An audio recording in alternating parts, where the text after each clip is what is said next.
అదంతా పైన మంత్రులు చెప్పుకోవాలని పరిస్థితి వచ్చింది. అంటే కమిషన్ ఇస్తే తప్ప 7 నుంచి 10% కమిషన్ ఇస్తే తప్ప బిల్లు దాని దౌర్భాగ్య పరిస్థితి చేసింది.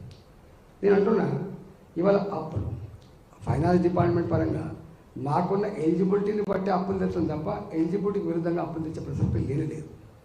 ఎఫ్ఆర్బిఎంకు లోబడి కరోనా వచ్చింది. కరోనా వచ్చినప్పుడు నీకు దేశంలో అన్ని రాష్ట్రాలకు 3.5 ఎలిజిబిలిటీ ఇచ్చిండు, తెలంగాణ కూడా ఇచ్చిండు. రెండవది ఇవాళ కాళేశ్వరం ప్రాజెక్టు నేను చూసిన పక్కపంటే మహేందర్ రెడ్డి గారు ఉన్నారు.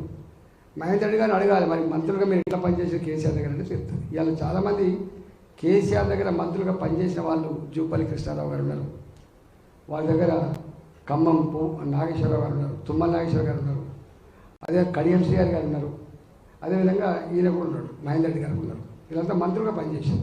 వాళ్ళంతా ఇప్పుడు కాంగ్రెస్ పార్టీ. కేసీఆర్ దగ్గర ఎట్లా పనిచేస్తారు మంత్రులకు ఉండేటువంటి పరిమితులు ఏముంటాయో వాళ్ళంతా చెప్తారు. నేను ఇలా అంటున్నా, నేను వీళ్ళు ఎవరైతే నలుగురు ఉన్నారో ఈ నలుగురు గుండెల మీద చేసుకొని చెప్పవచ్చు. అంతో ఇంతో ఇది తప్పు ఇది ఒప్పు అని చెప్పగలిగిన ఏకైక మంత్రి ఈటల గుర్తుపెట్టుకో. ఈటల ఎందుకు ఇలా కన్యారం చేయబడ్డాడు, ఈటల ఎందుకు గంటి చేయబడ్డాడు, ఈటల ఎందుకు కేసీఆర్కు దూరమైపోయాడు. ఈటల ఒకటే దానికి దూరమైపోయాడు. మున్సిపల్ కార్మికులు సమ్మె చేస్తే వీడు సపోర్ట్ చేసిండు, ఆర్టీసీ కార్మికులు సమ్మె చేస్తే వీడు సపోర్ట్ చేసిండు, కార్మిక సంఘాలు ఉండాలని చెప్పి వీడు మాట్లాడిండు, వీడు ముఖం మీద చెప్పేసే పద్ధతికి వచ్చింది. కొరకరాని పోయగండి కదా, గందుకే కదా వాళ్ళని అడగమని చెప్పారు. అంతరాత్మ వాళ్ళ దగ్గర ఉన్నటువంటి 4 మంత్రులు ఇప్పుడు ఉన్నట్టుంది, 4-5 ఉన్నట్టుంది. జూపల్లి కృష్ణారావు, తుమ్మల నాగేశ్వరరావు, కడియం శ్రీఆర్ గారు, అదేవిధంగా మీకు మహేందర్ రెడ్డి గారు, వీళ్ళందరూ అక్కడ మంత్రులు ఉన్నారు. వాళ్ళని అడగమని చెప్పండి. రెండో ఇంకోటి కూడా మాట చెప్తున్నాను నేను, ఎగ్జాంపుల్ అంటే ఈ సందర్భంగా మీకు తెలవాలిగా చెప్తున్నాను. ఒకటి హౌసింగ్ పాలసీ మీద ఒక కమిటీ వేసాను, హౌసింగ్ పాలసీ మీద కమిటీ వేసాను. మేము స్టడీ చేసి ఒక రిపోర్ట్ ఇవ్వాలి. దాన్ని నేనున్నా, కడియం శ్రీఆర్ గారు ఉన్నారు, తుమ్మల నాగేశ్వరరావు గారు ఉన్నారు, ఇంద్రకరణ్ రెడ్డి గారు ఉన్నారు, హరీష్ రావు గారు ఉన్నారు, ఇట్లా 5 ఉన్నారు.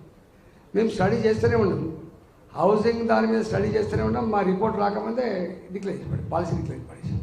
అప్పుడు ఇదే కడియం శ్రీఆర్ గారు ఇదే తుమ్మల నాగేశ్వరం నొచ్చుకున్నారు. అరే మంత్రివర్గ కమిటీ అంటే దానికి రెస్పాన్సిబుల్ ఉంటుంది, గౌరవం ఉంటుంది, దాని రిపోర్టు హనర్ చేయాల్సి అక్కడ ఉంటుంది. ఏమైనా సూచన సలహాలు మారితే కానీ రిపోర్టు రాకముందే ఇచ్చినట్టే అంటే మంత్రులకు దొరికిన గౌరవం అంత గొప్పది. అందువల్ల ఈయన పట్టుకొని ఆయన ఆర్డర్లో మాట్లాడే మాటలు కాదని గుర్తుపెట్టుకోండి.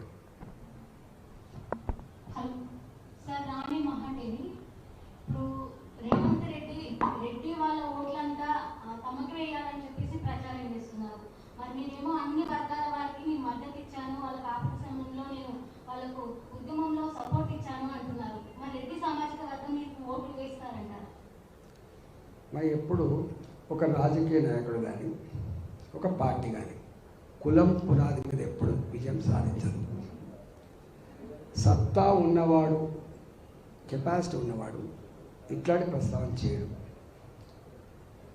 షార్ట్ కట్స్ రాజకీయాలు ఉండవు,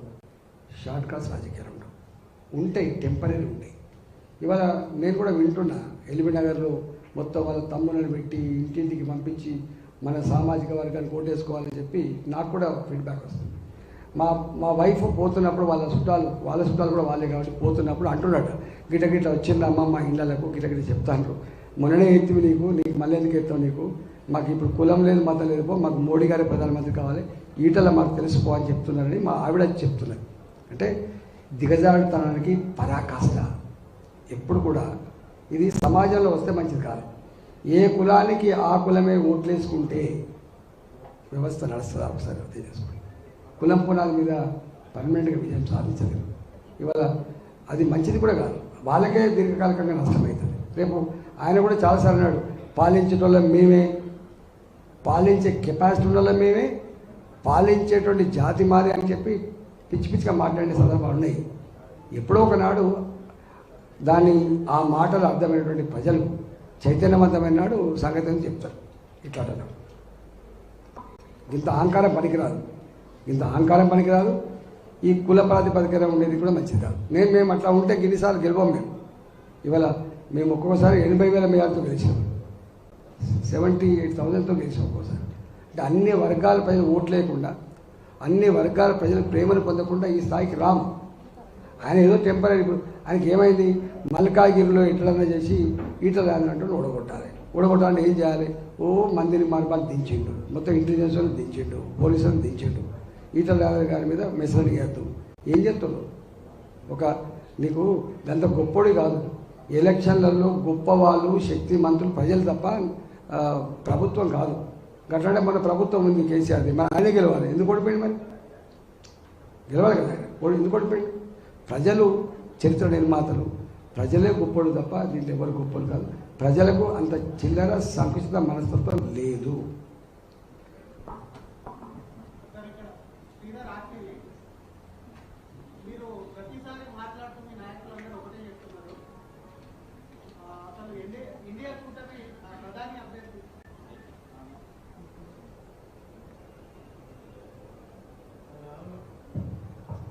ఇండియా కూటమికి ప్రధాని అభ్యర్థి ఎవరు, రాహుల్ గాంధీ అని చెప్పి కాంగ్రెస్ చెప్పగలరా అని చెప్పి మీరు ప్రతిసారి సవాల్ తీసుకున్నారు. మీరు కూడా గతంలో చాలా సార్లు ఎన్నికలకు వెళ్ళారు. మొన్న వెళ్ళినప్పుడు ఎన్నికలకు కూడా ముఖ్యమంత్రి అభ్యర్థి ఎవరనేది కూడా చాలా రాష్ట్రాల్లో ప్రకటించలేదు. మరి మొన్న బీసీ ముఖ్యమంత్రి చేస్తామన్నారు కాబట్టి ఒకవేళ అభ్యర్థి పేరు ప్రకటిస్తే మీకు వచ్చే 8 సీట్లు కూడా రావాలనుకున్నారు. మరి మీరు కాంగ్రెస్ పార్టీ కానీ ఇండియా కూటమి మీద ఎందుకు అలే చేయాలనుకున్నారు? రెండు విషయాలు. ఒకటేమో ఇండియా కూటమిలో ఎవరు ప్రధానమంత్రి అవుతుందానికి స్పష్టత లేదు. నెంబర్ 1. శ్రీధర్ ఒక 1977 to 2014 వరకు అనేక ప్రభుత్వాలు చూసాం. ఒకటే 5 సంవత్సరాలు అనేక మంది ప్రధానమంత్రులు కూడా ఈ దేశం చూసింది. ప్రజలు అసహించుకున్నారు. అరే ఈ అతుకుల పొంద సంసారం ఏంటి, ఎప్పుడు ప్రభుత్వం కూలిపోతుంది, ఈ స్టెబిలిటీ ఉన్న గవర్నమెంట్ ఉండాలి, స్టబ్బాన్గా నిర్ణయించుకోవాలని చెప్పి ప్రజలు భావించారు. ఆ సంకీర్ణ రాజకీయాలకు అసహించుకున్నారు. మళ్ళీ రాహుల్ గాంధీ గారు కాంగ్రెస్ పార్టీ ఇండియా పేరిట, అంటే ఇండియా అనే సెంటిమెంట్ను వాడుకొని ఇండియా పేరిట మళ్ళీ సంకీర్ణ రాజకీయాలని ప్రజల నెత్తిలో రుద్దడానికి ప్రయత్నం చేస్తున్నారు, మీకు తెలుసు. కానీ ప్రజలు విసిగిపోయి దాని ఫలితం మీద చూసారు, దానివల్ల జరిగిన నష్టం మీద చదివిందట. మళ్ళీ ఇప్పుడు సంకీర్ణ రాజకీయాలు అధికారంకి వచ్చే ఆస్కారం లేదు. రాహుల్ గాంధీ ప్రధానమంత్రి అవుతుందా, ఇంకోరైతుందా తెలియదు, కానీ అసలు ఆ సంకీర్ణమే వచ్చే ఆస్కారం లేదు.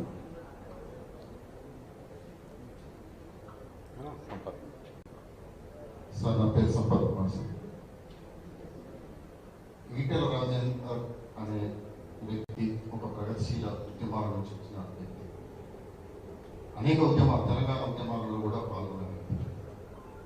ఈటెల రాజేందర్కు భారతీయ జనతా పార్టీకి, ప్రగతిశీల ఉద్యమాలు భారతీయ జనతా పార్టీ, ఈ 2 కోణాల్లో ఒక విభిన్నమైన కోణాన్ని ఎంచుకున్న ఈటెల రాజేందర్ మల్కాజ్గిరిలో ఈటెల రాజేందర్ గెలవబోతున్నాడా, మోదీ గెలవబోతున్నాడు?